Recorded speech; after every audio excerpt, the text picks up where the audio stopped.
Awesome. Welcome.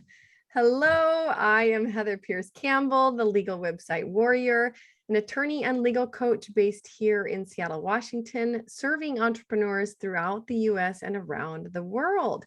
Welcome to another episode of Guts, Grit, and Great Business. I am so thrilled to introduce my friend Tandy Pryor today. Welcome, Tandy. Hi, welcome. I'm so glad to be here. So happy to have you here. So if you don't know Tandy, for more than a decade, Tandy Pryor has helped her clients and audiences transform their lives, live more joyfully, and make more money. She empowers them to use their home or office space as a vehicle for making radical shifts in their lives and increasing wealth, productivity, and peace of mind. Her intuitive advice and insights on how to set clearer boundaries, rediscover personal power, and heal past experiences and fears that have stopped you have been called raw, transformative, hilarious, honest, refreshing, innovative, spot on, and spookily accurate. I love that. I love that description. And Tandy, I'm so thrilled. This is the first time we have talked about this topic on the podcast. So I'm really looking forward to it. Oh, that's awesome. I'm glad that I get to be the one. Yeah, absolutely. Yeah. So tell us, because people are like, live, increase wealth, increase productivity, peace of mind, and doing that through our relationship to space, personal boundaries, power, healing. Talk to me, because that sounds like a really big, broad bucket, right? How do you give us a little more insight into what it is specifically that you do and how you work with your clients? Yeah. So about 10 years ago, it's actually 10 years in November, I was turning 50. I wrapped up all of my life's work and began this coaching business. And I didn't say, hey, I'm going to coach entrepreneurs, but one by one, they kept showing up, entrepreneur after entrepreneur. And we're a glutton for punishment, right? Right. I was coaching who I was. That's what came out of it. So what I found was I had been a real estate agent and using feng shui and studying coaching for well over 10 years. And I found that by blending coaching with the instinctive feng shui and my strategy and intuition, my clients got better results faster, quicker, and absolutely with more ease. It didn't seem to be as hard, because after the first couple of people, because when you start, it's never easy. To me personally, I think the hardest thing is to make this decision to go out on your own, and that space in between that and your first couple of clients, that can be hellish, right? Well, I love that you make that point, because there really is something, there is a difference between deciding and doing, right? Yes, so yes. that you're talking about that space and time between making the decision and then actually moving into action and doing it. And I think the universe can test us when we're in that space. Like, are you really committed? Are you really going to do this? Right? And it doesn't stop there. Every new level, new devil. Yes. It'll try again. It will try again. So it did. But what it showed me with my very first client, she was a high, top sales exec, and she wasn't an entrepreneur right then. But actually, if you're responsible for sales, I still look at that like, you have skin in the game. You got to figure it out. Nobody's bringing leads to you. You've got to get them yourself. You have to be entrepreneurial. My sister, who's in sales, very much considers herself an entrepreneur in the way that she handles her job. Yeah. So in real quickly with that story, to me it wraps up the perfect scenario, which is what I talk about, is your physical space is a metaphor for your life. So she had the 3 kids in the Land Rover and was working full time in the 10,000 square foot house and a husband that didn't work. And she did it all. Everything was on her. But that's the way her people did it. That's what they did. Oh, I call it I've got that clients. I've got that. And so when I got to her house, because she worked out of her house, so I went to her house the first time, very first client, and I went in, and the first floor was gorgeous, and I looked in, and the first floor office was cherry lined, desk was in what I call, which we could talk about later, the command position. It's the way that I help people make the most money. That was already in place. And I said, whose office is this? And she said, her husband. And he didn't work. And so there it was, right there, in perfect everything, And so I said, okay, so show me your office. So we went down to the basement, beautiful finished basement, but it still was the basement. And we got to her office, and everything in that office almost was not hers. It was half wrapped presents that the kids had, everything they didn't want, everything that wasn't gorgeous and new and beautiful in the upstairs office was just stuff down there. So it literally was a metaphor for what was going on in her life. And she was still doing really well with everybody's stuff in there. And so many people listening right now can, especially with home offices, can relate to this, right? Like the room playing double duty or overflow, or, it's the place where you can close the door. Yeah. Well, and what that was double duty really was getting to zero boundaries. So if it's true, how you do anything is how you do everything. No boundaries was showing up at work. It was showing up at home, and she was literally exhausted. That's why she had come to me. She was the walking, no vim, no vigor, no, and she was super healthy, like looking, but she had no energy because she had given and given and given and never put herself first. Yeah.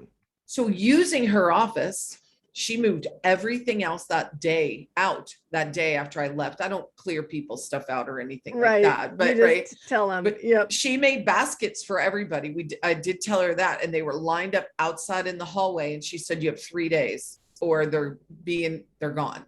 She had a painter in there within 2 days and painted this beautiful buttery yellow, her favorite color.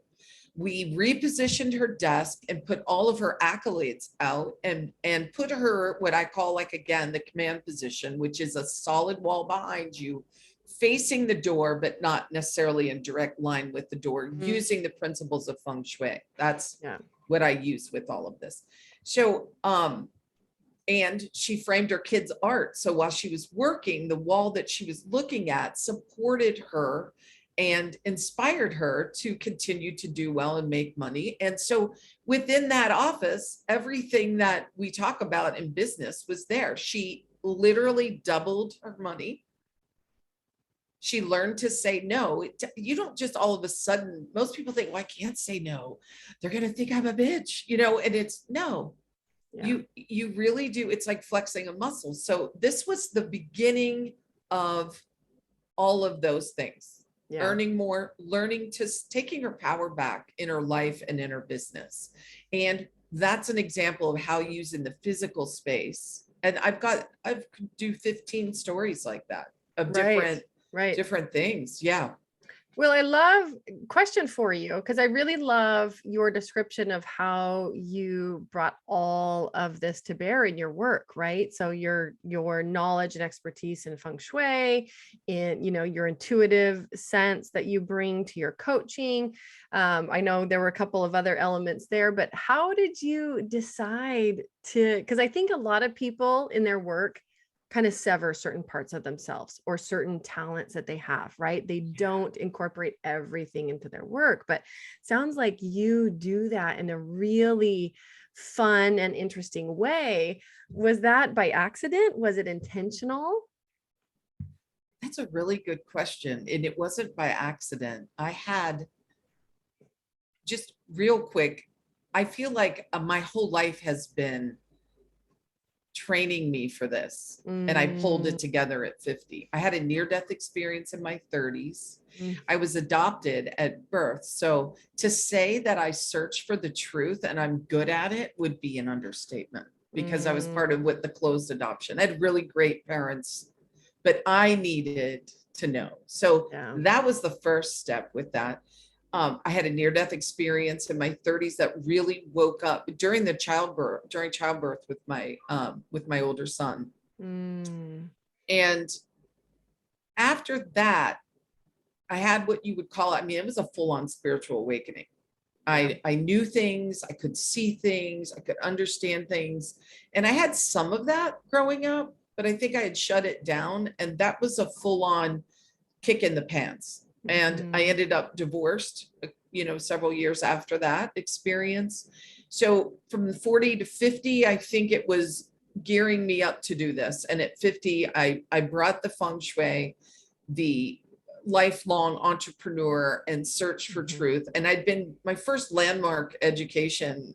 Are you familiar with landmark? I've heard of landmark. I've never participated. I have heard people talk about it. Yeah. So that was my first intro, was in my 30s, but all the 40s, I took coaching training and I kept thinking, who do I think I am?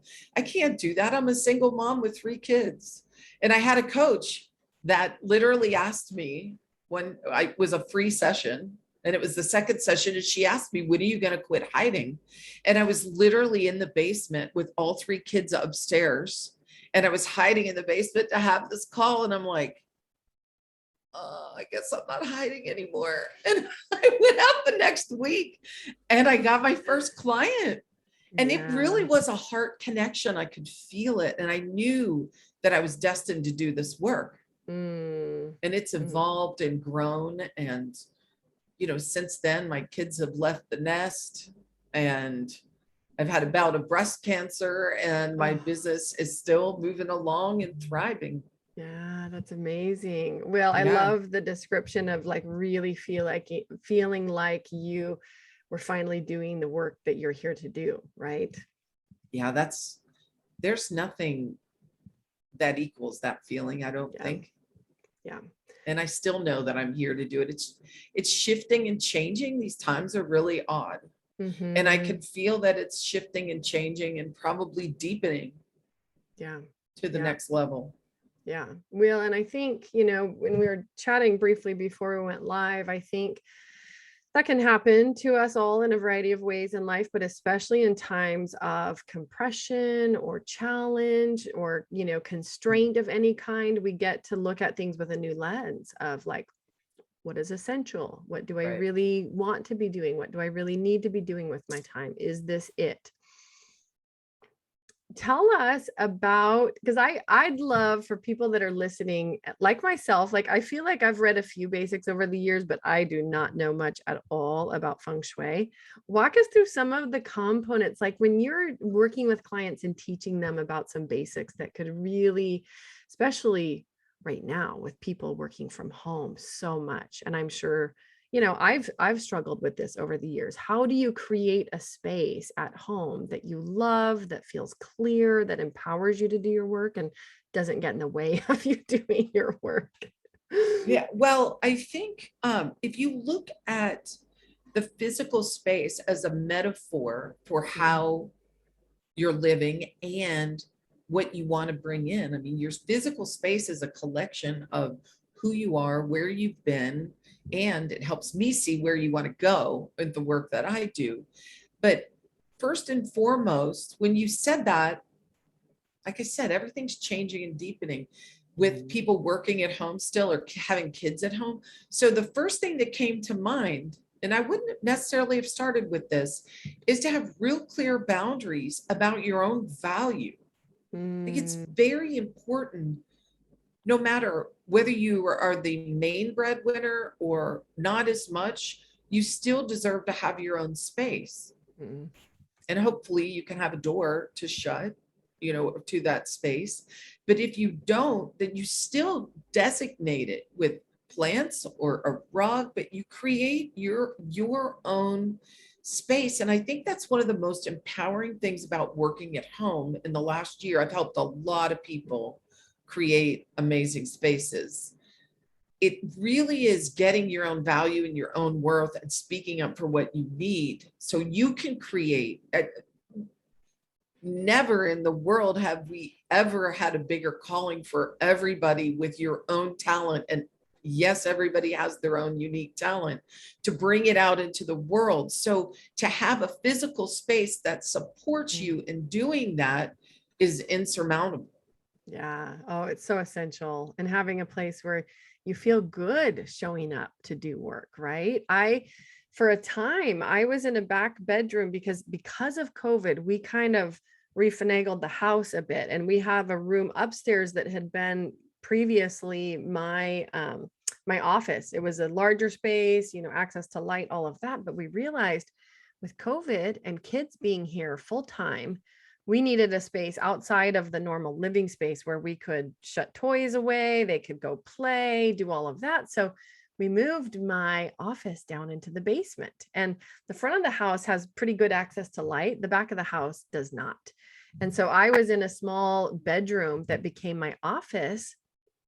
It became really challenging for me to even want to go down there to do work, right? So it didn't have light, is what you're saying. Was it in the not lit area? Yes. And Oh, even though it yeah. had light in the room, there wasn't natural light. And it took me a while to sort it out. But finally one day I said to my husband, I can't go down there and work. I just don't want I just have this this feeling about Yeah. it, And That's so what I teach right there. And it's trusting your yes. gut. If Yeah. if you don't love where you are, you're not going to go down. You're going to find reasons to spread out on the kitchen table and be interrupted, and you're not going to be as Yes. effective. And if you're, if you're generating income and you want, or sharing your gifts in the world and, doing both things, having an office to support you, an environment to support you it's so important. Yeah. Well, and I think I thought I could make it work, because we painted, I got a new desk, there were things about it that I really loved, but I didn't realize that absence of natural light was going to impact me so dramatically, so quickly. And bless my husband's heart, right away he was like, okay, well, let's get this sorted. And we just moved all the rooms in the basement again. And we moved my office to the front of the house where I've got natural light. Night and day Okay, difference. so you want to be Yes, I could come in here any time of day. It feels good. It feels open. It made all the difference, right? But Yeah. it took a bit to kind of figure out that was really getting me down. Yeah, and you asked me to kind of go through, that would be the first thing, is to Yeah. really, you just demonstrated exactly what I'm talking about. Keep demanding until you get a space that inspires you and you want to be in. I'm literally in the middle of moving mine. I changed Yeah. mine during this because I was like, I don't love that room anymore. So I'm switching them around and I'm using this. I use this backdrop a lot, but I'm working on having a designer come in and actually have a beautiful background behind me and just invest in that and do it right. So once you claim a space, your intention is really important too. Your intention about what you want for your business, what do you want for your life, and let that anchor you in your space that you love. I love that. Intention is everything around coaching and feng shui, and blending all of these amazing ways of helping people get success and get through whatever's stopping them. It's amazing what I've seen in physical spaces. And the next thing is power positioning the desk. You don't want your back to the door, which you've got right now. That's actually closet door. The main okay, good. To my left. Good. Yeah, okay, the main good. door's to my left, but this desk is like a large, it kind of goes in the corner or needs to be in a really large room. So even still, even though I like this setup, I'm like, I'm going to learn a thing or two about where it probably really should be. Oh my gosh, the power positioning is everything. I mean, the most money that somebody made within a week, actually there's a testimonial on my website, or it's on LinkedIn, I think, but she made 30K in the first week. And she's amazing. And she did everything I said, but even people that kind of understand it, even the slightest little thing that's off, it's funny. People will say they want stuff, and I'll help them position. And it still may be one more little tweak that they may not be willing to do. There'll be resistance. It's like I get a lot about, well, it's built in. One of my best friends, I adore her. She goes, I finally pulled that desk out and now I'm power positioning. I'm ready to talk again, because she just wouldn't. And I know that when you have a solid wall behind you, which the wall's right behind me here, think of it as a support. First of all, you never have to think about anything coming up behind you. That's ancient old way of thinking, but it happens. People that literally have their back to, whether they realize it or not, you are kind of wondering what's coming up behind you. So it does cause a lack of productivity, but in a way I see feng shui, intuition, everybody's situation is different, but if you've got a business, it's not having the success you want, I look at it like it's lining up. It's putting things in alignment. It's like what you want's here and you're over here, and it's like doing that. Off kilter. Yeah. Yeah. It's just a little bit out. I would call it out of alignment, really, Yeah. because once it's aligned, money, success, new clients, all of that comes in. So talk to us, give us the quick overview of the power positioning. No back to the door, to the entrance, right, of your office or the room. Right. You want a solid wall behind you, and you want to be able to see the door. Okay. So even though nobody's coming to see you, because a lot of people will say, well, wait a minute, nobody comes to see me. It doesn't matter. It's still the door is the entry point for wealth, for whatever it is that you want. What do you say to people? Because in the online space, right, so many people are like, but the lighting, I need to face the window, or I need to, right, I need to do these things. Doesn't matter. Yeah. When I mean, like, I get people that pay me and then argue with me, and I'll be like, no, you don't understand. It makes a difference. It really makes a difference, window or not. And partly why I switched was because of the window. I didn't like the way the light came from the side, and it wasn't great. But that's another big win, and you don't want to necessarily be the door straight in front of you is not great either. Think of it as like fast energy coming at you. It's not good. It's better to be off to the side. And that's why each situation is so different. Sometimes I kind of have to feel my way through it. Right.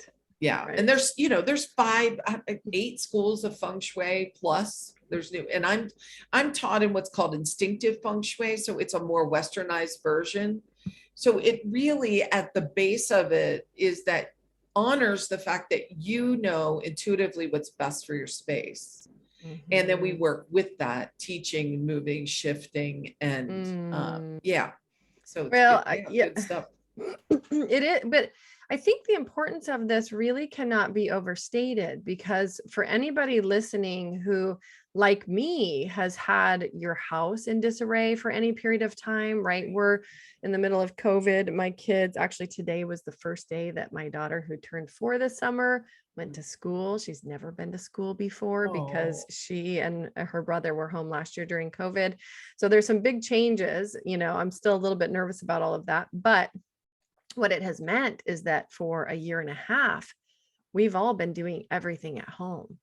And that has also meant feeling really discombobulated at times because of having to, it's like I tell people that puzzle where you have one piece to move around at a time, right? To get the whole puzzle right. That's how it can feel like being in your home and trying to like move things and get things situated so that it feels right. And it's interesting because even just, what was it, a month or 2 ago, my daughter finally, she just turned 4, actually a few months ago now, started sleeping through the night on her own. She's been a terrible sleeper.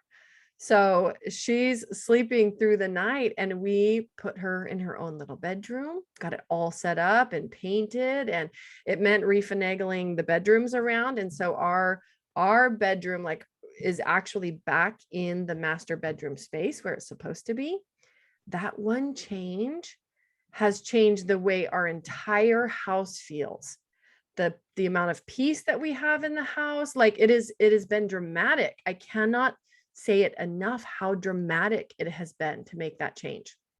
I so get that. And your languaging is exactly how I talk. It's how it feels, but it's also Yes. how it works. And it's not everybody is that in tune, but most people can feel a big shift like that. It's interesting you brought that up about your daughter, because oftentimes kids won't sleep when the room is not set up feng shui wise. I've helped an awful lot of little kids Yeah. through the years that aren't sleeping. Interesting. Maybe it doesn't have to do with business, but tell me that doesn't affect your business if you're tired and he's crawling into your room and Oh my goodness. Well, and it's been a shock to our system because our number one, Mr. Aiden, great sleeper, always been a great sleeper. Like you could put him in bed and like, you're not going to see him until the next morning and it's great. So this little one, whoo-wee, she's given us a run for our money when it comes to sleep. And I don't know if, we talked a little bit before going live. She was a NICU baby. She came into this world with some trauma, and my pregnancy had a lot of trauma. And so I don't know if there's something bigger there. I've always thought that there's something else going on aside from just, being a not very good sleeper. But finally, we're in a phase where she's sleeping. She's in her own little room. It's got a great, excuse me, great setup. She's happy. She's happy to go to bed at night. So it has changed everything, and making a few, what seem like relatively small changes in the house, but super important. I mean, even my husband is just like, man, it's like a world of difference. And so translate that to your workspace where you're spending hours and hours of your day, right? I really think our relationship to space, our stuff is really important. And for me personally, I can say that visually, I love visual inspiration. I love to feel inspired by spaces. I love for it to feel beautiful, for it to feel comfortable to people, me, but visitors as well. I want somebody to come into my house and feel comfortable, not like they can't touch anything or sit down and enjoy themselves, right? And when something's just off with that, or there's, something out of alignment, I don't know. To me, it's just really important that a space feel the way that I want it to feel, which has also then made getting office spaces or home spaces a struggle when they don't feel that way, right? It's a struggle to really like settle in and get your work done and enjoy home life and all of the above. I cannot, everything you're saying is it's like you're taking it right out. I mean, it's so important. And some people don't really understand that your space shows if you're having money issues, if you have boundary issues, and I'm not saying issues because those show up in work. It's not just home. Mhm. It is a metaphor for your life. And so it will show up and also guide the way to heal that and move through it. And I think what's so important, like with what you're saying, for anybody listening, when you get into your space and you decide to embrace it and embrace it in a way so you can be empowered by it, it's not always easy, but some coaching is really hard. But this is deep work that works from the inside out. So it's like an internal shift. I'm not saying it's easy, but there is ease involved with it. You Mhm. like what you're saying, how things start to work, when you start to take full responsibility for everything in your life, including your physical space, it comes out in different amazing results. I love that, when you take full responsibility for everything in your life, including in your space. And I think, you layer on the dynamics of living with other humans, right? I felt like I had just enough skill to take care of my own space, keep things generally organized. I typically tend to be a pretty organized person, but I also have a very busy brain. I want to be doing very specific things, and I don't want to be spending my life cleaning and Right. reorganizing. And so I can get highly irritated if I just have to spend my entire day picking up after people. So, but you layer on family dynamics and other people in a space, it can really be a challenge, and I imagine there's a certain percentage of people listening. Like for me, I love design. I'm not a designer, but I really love home projects. I love painting. I love building. I love, art and fashion. And I mean, I'm not fashionable, but I feel like I have a pretty good eye for things that go together. And yet there are certain people that I know just feel like they don't, right? Like I've had friends that have bought new houses and are like, I have no idea what to do with this. Like, I don't know what color to paint. I don't know what tile to pick, they just feel really at a loss for making those decisions. What do you say to people like that really just feel like, oh, I don't really know what to do to make this feel the way that I want it to feel? That's a really good question. Nobody's asked me that in that way. So it's really interesting. I'm not a designer. You do not want me picking out colors. I have nice taste, but there are designers for a reason. What I do is work the energy of the space.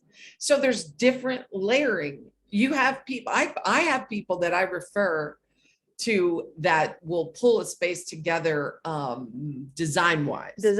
Right. And it's all layered on. I get that you're totally not a designer, but even like, where should the furniture go, or what feels right as far as locations in the room, right? A lot of feng shui is really good design. A lot of feng shui is really good design.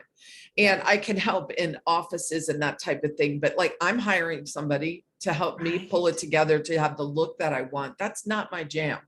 But I help people make money by shifting their office around and shifting their space around and teaching them through that. That's just one of the things I do. I mean, I do strategy and sales and coaching, but this is one way to do it.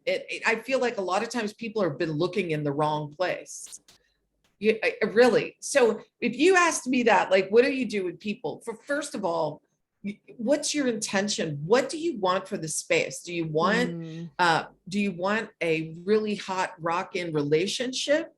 Do you already have that? You've been married 10 years and you need to get it going? Then we would work. Let me show you this. And this is also something if somebody wants one of these, but here's a map.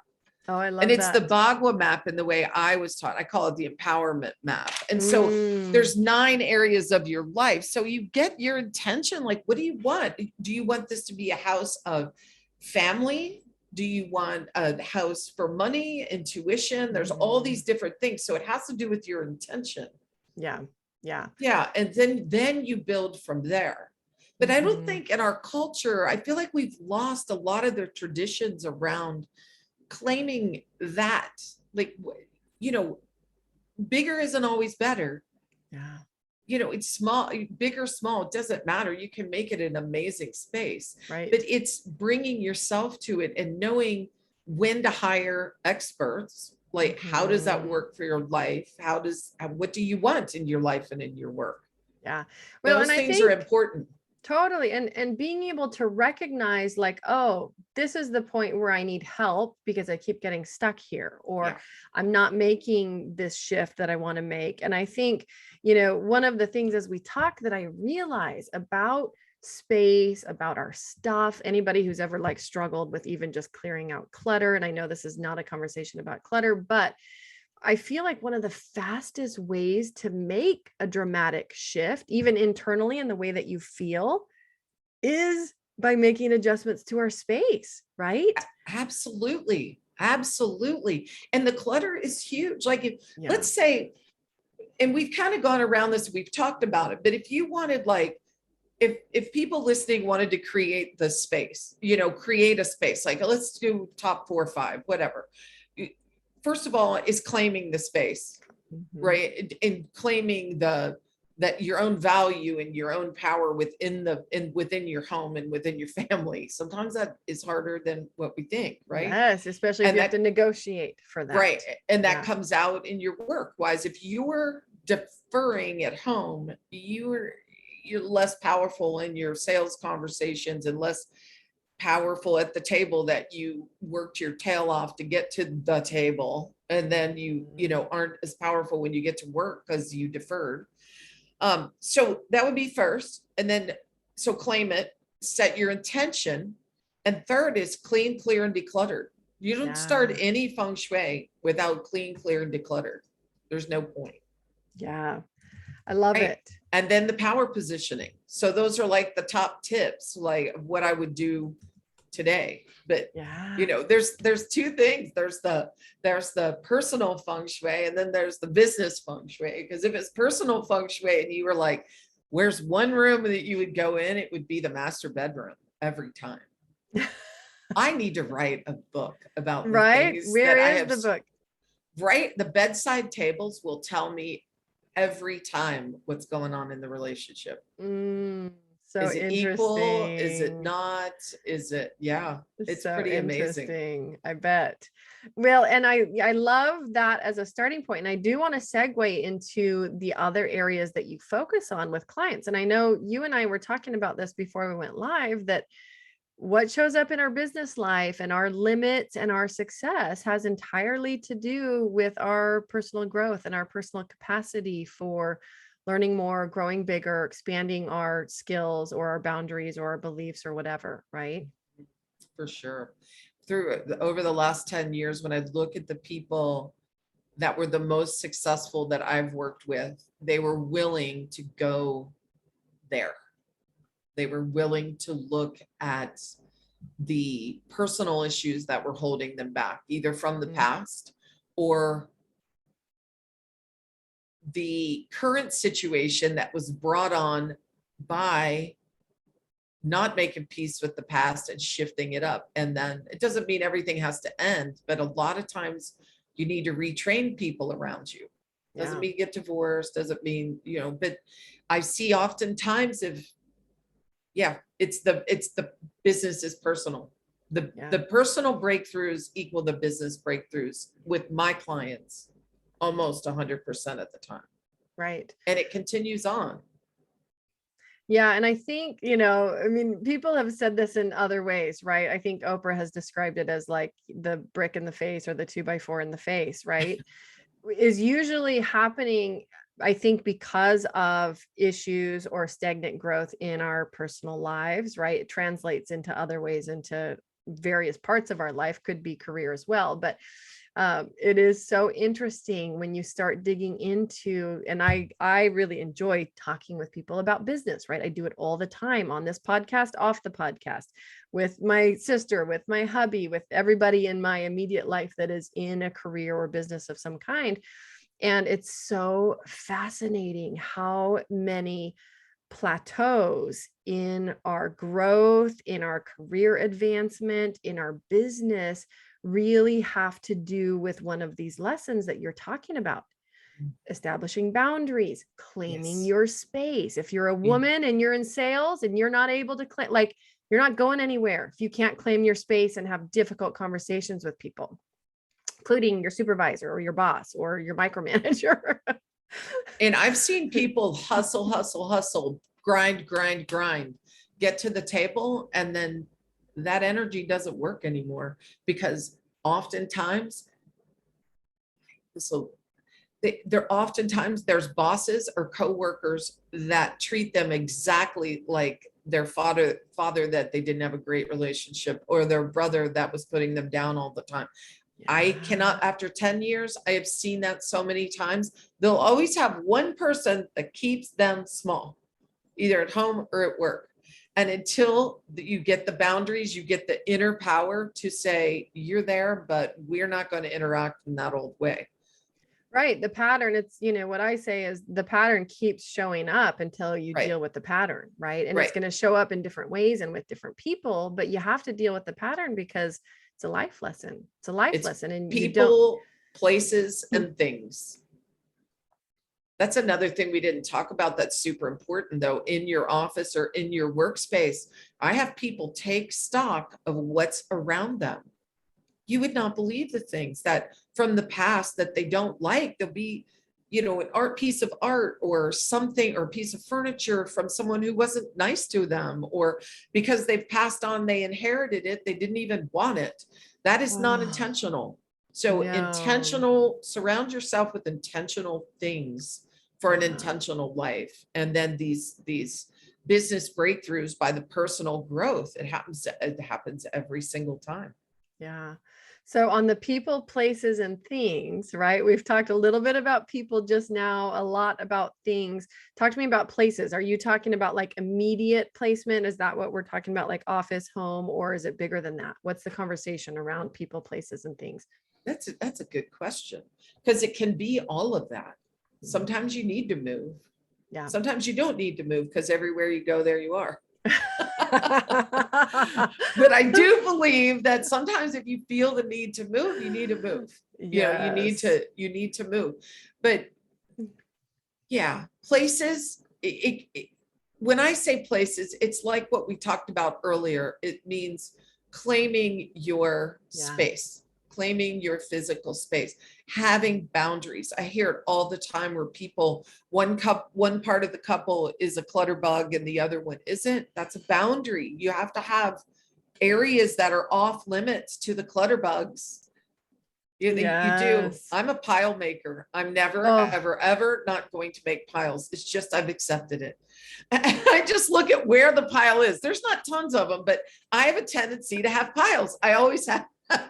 I'm with you. I'm not laughing at you. I'm with you because it's funny. I've joked like I deal so much with other people's paperwork. I don't really want to deal with my own. And Yeah, it will sit in a yeah. pile until I'm ready to look at it. And nobody's going to force me to do it on a schedule that's not my own. But then when you get this, then you start to look at where are these piles all the time? Because the Yeah. amazing thing about that map is usually clutter in a house or an office will be on all the same levels in one area. Mm. Does that make sense? Oh, So it could be, interesting. if you really have money issues, it'll be a money. If Ah, you're having relationship issues and you're trying to block that, then there'll be stuff there and it'll be in the basement, mid-floor, third floor. It's kind of wild how interesting. that works out. And sometimes I hear myself and I'm like, I've lost it. But I've seen it work for so long. It's longer than it's 15 years for feng shui with me. Yeah. But Yeah. I could tell stories about this and how it's worked. And it's sometimes I'm even like, it's crazy. Yes. Oh, I love it. I bet there are so many stories to tell. Well, I have loved this. I know there's so much more we could dig into. Yeah. For folks that are listening with us today, Tandy, and whose interest has been piqued, I think that here's what I think in regards to this topic. I think people can ignore it for a while until they can't, until they're like, oh my gosh, Yeah. maybe this is the issue or in a massive way is contributing to the issue. Mhm. I know you've got some amazing resources. Where do you show up online? Where would you like folks to connect with you? I think the best place to connect is LinkedIn. Okay, awesome. Which Yeah. is where you Yeah. and I Yeah, connected. that's where we connected. And Yep. I'm playing there a lot more now. I And love I love it. it. Yeah. Yeah. So I think Awesome. that's a great, yeah. So Okay. if they connect with me there, I've got that free gift, 5 ways you're blocking your power. Yes, And or tell us about that gift. 5 ways you're blocking your power. And I will, for folks that are listening, go to the show notes page, which you can find at legalwebsitewarrior.com/podcast. We are going to have all of Tandy's connection links, her website, but a link to that free gift as well. Tell us about that. well, yeah, it's a lot of the things we've talked about. It's Yeah. talking about not speaking up for what you need. It's about procrastinating sales in your business. That might be one of the ways you're losing your power too. It talks about things, clutter. That's Yeah. another thing. So they're all of those things are addressed in there. And also, if they want one of these, all they have to do is send a Oh, I message. love that. Yeah, for Yeah. folks that are not watching, because this if you're listening to the podcast recording, you won't see the video. She's holding up a copy of her Bagua map. Yes, or I could just give it to you and you can, Yeah, it'll be on the perfect. download. Yeah, I'll If just you've give you got a that. link that people can go to and download Yeah, it, that would be really fun. yeah. I'd like to check that out. Okay, good. Yeah. Awesome. Well, Tandy, I love, first of all, that you are bringing all of these areas of expertise to the folks that you're working with. I mean, everything from your knowledge of feng shui, which sounds like it goes deep, to, intuitive coaching, sales, business, everything that it takes to be an entrepreneur. It's a lot. Yeah. But It really is a lot. And yeah. it takes some, I love the name I told you, it has grit in the word. I love grit because we all know that business, you've got to have grit. Yeah, totally. It's Yeah. it's interesting because I connected the other day with a woman who has quite a story. Actually, her podcast episode went live today, but she was a single mom on welfare with 3 kids and, was working really hard behind the scenes to try to build an online business, and felt like to the outside world came out of nowhere, right? Launched a business and made over $1 million in the first year and a half of her business. Wow. And yeah, she's phenomenal.